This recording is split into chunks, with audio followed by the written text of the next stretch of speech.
right, graduates. I love this t-shirt. I can tell you that having received many t-shirts in many different conferences, events, many of them don't know how to make a t-shirt for women. And I did it, and I still have mine, and thank God it still fits. So, are you excited? Yeah. We can do better than this. Are you excited? Yeah. Great, there you go. I'm excited and extremely honored to be here because this is coming full circle for me, right? Thinking about this, in 2005, we founded WINI, and that picture, I don't know if you saw in the announcement, was Dina and I wearing the t-shirt and at the first ice cream social. And since then, WINI has been a thriving organization. And in my travels, I've met many of the alums from WINI and I who are doing great things in the industry. There's the VP of Google Cloud, there's head of security at Cloudflare, at Microsoft. No doubt, each one of you will go out and chart your own path. But you have already done something extraordinary. Class of 2022, 2021, 2020. I feel I'm special because I get to address 3 graduating classes. What you have done is something that none of us had to do when we were at your age. You had to deal with virtual classes. You have to deal with the uncertainty of not knowing next semester whether you will be on campus or off campus. And if you are an international student, you don't even know whether I'll be in the US, outside of the US, can I come back to the US, can I go back to my home country? All those things, kudos to you for persevering through all of that and sitting here today receiving your much deserved degrees. Congratulations.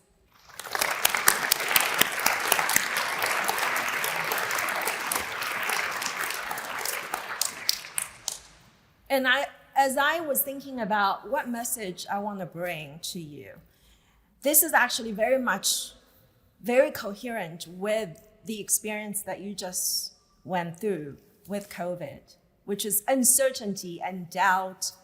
And what do we do with that as an individual, as a professional? I'll start with a story. In 2015, I was attending a lunch with some colleagues one of them is retiring. We were just talking around the table. And he looked at me, he said, Chenxi, you're gonna start a business someday. And I said, me, really?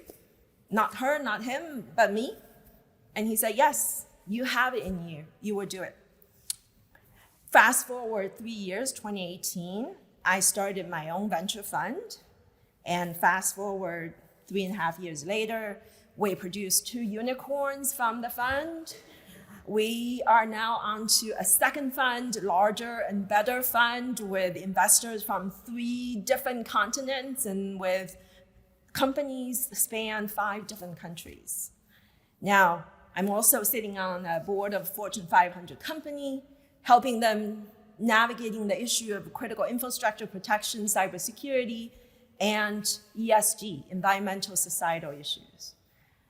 As I think back on that conversation, I had a lunch.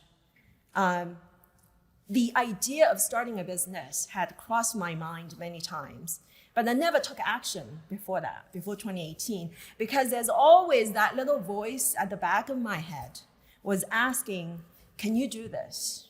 Are you good enough? What if you fail? And I'm here to tell you that that voice will be there all the time, at different levels. At my level, for people who are more senior, more accomplished than me, and potentially with you as you go out to navigate the workforce. But what you have, your future is unknown, but is also the greatest strength that you have, because you get to define however you want. As long as you don't let that voice at the back of your head take hold of your destiny. And you will sometime hear that voice. Sometime your more senior, your more experienced colleagues or friends will tell you, no, you cannot do this. No, this is not for you. You will have to take stock of that and stare it down and decide whether that's sound advice or whether that's just fear and uncertainty speaking. I'll tell you one other story. In 2020, I was in the middle of running the fund. We were competing to invest in a very hot company, great entrepreneur team, and we were competing against a much larger, much well-known fund. And I remember going to have the final meeting with the CEO, and I just had this feeling in the pit of my stomach, thinking, oh, I'm just not gonna get it, because my competitor is such well-known and better funded company. And I was having that moment of doubt. Then I said to myself, hey, what's the worst can happen? I'll go out, have the meeting, I'll give them my terms. The worst they can say is no, then I'll move on. So I did. I gave them my terms and I said, hey, I hope to work with you, but if you don't, we'll stay friends. They took my terms, didn't even argue. And I was like, what, this is it? And they were like, yeah, we wanted you from the beginning because you were more personable, you're a subject matter expert, you know this market. And I was taken aback because the whole time I thought I was the lesser choice, but I was not. So the lesson here is, don't let that voice at the back of your head define what you do. Next time you have to make a decision that takes you out of your comfort zone, think about it.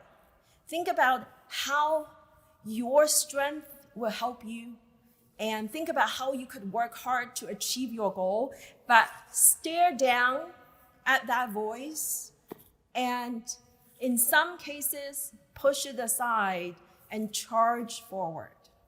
And I can also tell you, there is no better time to be in technology and in engineering and in cybersecurity. And you will read all kinds of press articles tell you, oh, this large tech company is having a large layoff and all that. I can tell you it's all bullshit, if I may use this word. What is happening is there are not a previous time like this that we have a greater demand for science and technology, engineering talent. Not only every company is a software company, we also need folks like you with your background to be policymakers, to go to Washington, to serve on governments around the world, because we don't want the people who don't understand technology to regulate cryptocurrency, to regulate big data, to regulate privacy. We want you to be sitting in the policymaker shoes. We also want you to go into finance, like me, who have deep technology understanding to make sound investment decisions. We also need you to be in international affairs. Just this morning, I was on the phone with one of my CEOs who is sitting in Ukraine. I have this company, the CEO and R&D team are all in Ukraine, and they are running a business from the war zone. And it's a surreal experience. But because it's a cybersecurity company, they are donating part of their time helping Ukraine government to do cyber defense against Russia. And from what I hear, the negotiations behind the scenes is as much about warfare on the ground as it is about cyber capabilities on both sides. So as you go out, take your positions in the workforce, as you charter your growth, there is no telling what the future is going to hold for folks like you who have a deep understanding of engineering, of technology, coupled with the timing. You will do tremendous. So what do you say, graduates? Let's go out and change the world and charter your path and transform our future together.